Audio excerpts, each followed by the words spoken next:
Okay, finally the break is over. আমি almost week later I guess আমি ভিডিওটা দিতেছি, অথবা 5 দিন হয়েছে বা 6 দিন হয়েছে আমি জানি না। আমি অলমোস্ট 1 বছর পর একটা ফাইনালি একটা ভ্যাকেশনের মধ্যে গেছি। আমার এনার্জিটা দেখতে পারতেছো। আমি গেছিলাম হচ্ছে টাঙ্গাইলে, আমি আমার কাজিনদের বাসায় গেছিলাম। শুধু কাজিনদের বাসায় না, আমি আমার দেশের বাড়িতেও গেছিলাম। আমার ভাই পুরো 1 বছর পর যাওয়ার পরে মানে যে নস্টালজিক একটা ফিলিং আসছে না। আফসোস আমি বেশিক্ষণ থাকতে পারিনি, আমার ভার্সিটিতে ডাক পড়ছিল, সো আমার তাড়াতাড়ি চলে আসতে হয়েছে। বাট যতটুকু শর্ট টাইমের মধ্যে ছিলাম, man, what a time I had. কারণ তোমাদেরকে বলি যে 1 বছর পর ফ্রিডম পাওয়ার পর, 1 বছর পর একটু ফ্রি হওয়ার পর মানে কেমন লাগে। সো 2025 সাল, আমি কোনো ঈদে, কোনো সামার ভ্যাকেশন, কোনো উইন্টার ভ্যাকেশন, কোনোটাতেই আমি কোথাও যাইনি। পুরাপুরি ঢাকার মধ্যে বন্দি ছিলাম। এই ঢাকার মধ্যে আমার একটা রুমের মধ্যে, এই জায়গার মধ্যে বন্দি। আমি এতটা বেশি লোনলি হয়ে গেছিলাম যে আমি আমার এই চ্যানেলটাকে স্টার্ট করছি যে ওকে, কিছু তো করে তো একটা সময় কাটাইতে হবে, তাই না? আমার ভালো লাগতেছে না, আমার বোর, আমি পাগল হয়ে যাবো। তো আমি পাগলের মতন ক্যামেরার সামনে একটা একটা কথা বলা শুরু করলাম। আর এই চ্যানেলটা আমি ভাবলাম যে okay, একটা চ্যানেল, পুরাতন চ্যানেল ছিল তো এটা চালাই দিই, আর এই যে চ্যানেল চলতেছে। তো এখন আমি কথা বলে হইতেছে যে ভ্যাকেশনটা কেমনে গেল বা কেমন গেল। আমি মনে হয় সম্ভবত 4 দিন ছিলাম টাঙ্গাইলে, কাজিনদের বাসায়। আর ওখানে আমরা অনেক ধরনের অনেক কিছু করছি, অনেক এক্সপেরিমেন্ট করছি, অনেক ফুড রিভিউ টাইপের করছি, অনেক নতুন নতুন এক্সপিরিয়েন্স গ্যাদার করছি। তোমরা সবগুলোর ভিডিও পাবা হোপফুলি। একটা স্টোরি টাইম টাইপের একটা ভিডিও আমি বানাবো সব টপিকের উপরে সম্ভবত।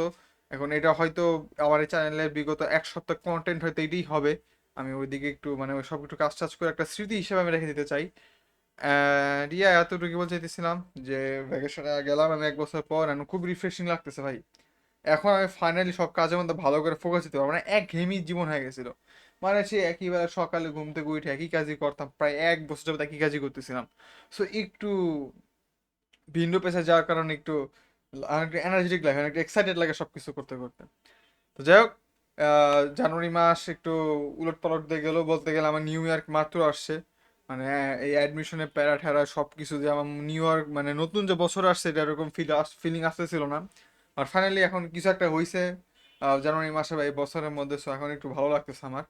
আর ইয়া, দ্যাট ইজ ইট। আর অনেক ইনসেন্ট ইনসেন্ট স্টোরি আছে, শুধু টাঙ্গাইলই না, টাঙ্গাইলে যার আগেও আমি এক জায়গায় পিকনিকে গেছিলাম, তো আমার বাবার অফিসে পিকনিকে, ওখানেও অনেক কাহিনী হয়েছে। ওই সব কাহিনী তো আমার সাথে শেয়ার করবো। অনেক ডিফারেন্ট ডিফারেন্ট এক্সপিরিয়েন্স হয়েছে এবং অনেক কিছু শিখতে পারছি ওই জায়গার মধ্যে। সো যাই হোক, তোমরা হয়তো চ্যানেলের মধ্যে নতুন কয়েকটা ভিডিও দেখতে পারবো, অনেক ইন্টারেস্টিং ইন্টারেস্টিং। এবং তোমরা যারা ডিসকর্ড সার্ভারে থাকো ভাই, তোমাদেরকে বলি ডিসকর্ড সার্ভারে জয়েন করতে। আমার সাথে তোমরা গেম খেলতে পারতে। আমি দাস্তান, দাস্তান শার্টার টু দাস্তান কমেন্টের মধ্যে এসে থাকে অলমোস্ট। তো তার সাথে আমরা ডিসকর্ডে বসে বসে গেম খেলছিলাম, মনোপলি খেললাম, তারপর গার্টিক ফোন খেললাম। তো তোমরা যদি আমাদের সাথে কোনো গেম খেলতে চাও, ডিসকর্ডের লিঙ্ক ডেসক্রিপশন বক্সে দেওয়া আছে, ওখান থেকে তোমরা চেক আউট করে দিয়ে আসতে পারো। ওকে, ছিল একটা মিনি ভ্যাকেশন, একটা মিনি একটা শর্ট রিভিউ। সামনে তোমরা আরো ভিডিও দেখতে পারবো। ওকে, যাই হোক, বাই।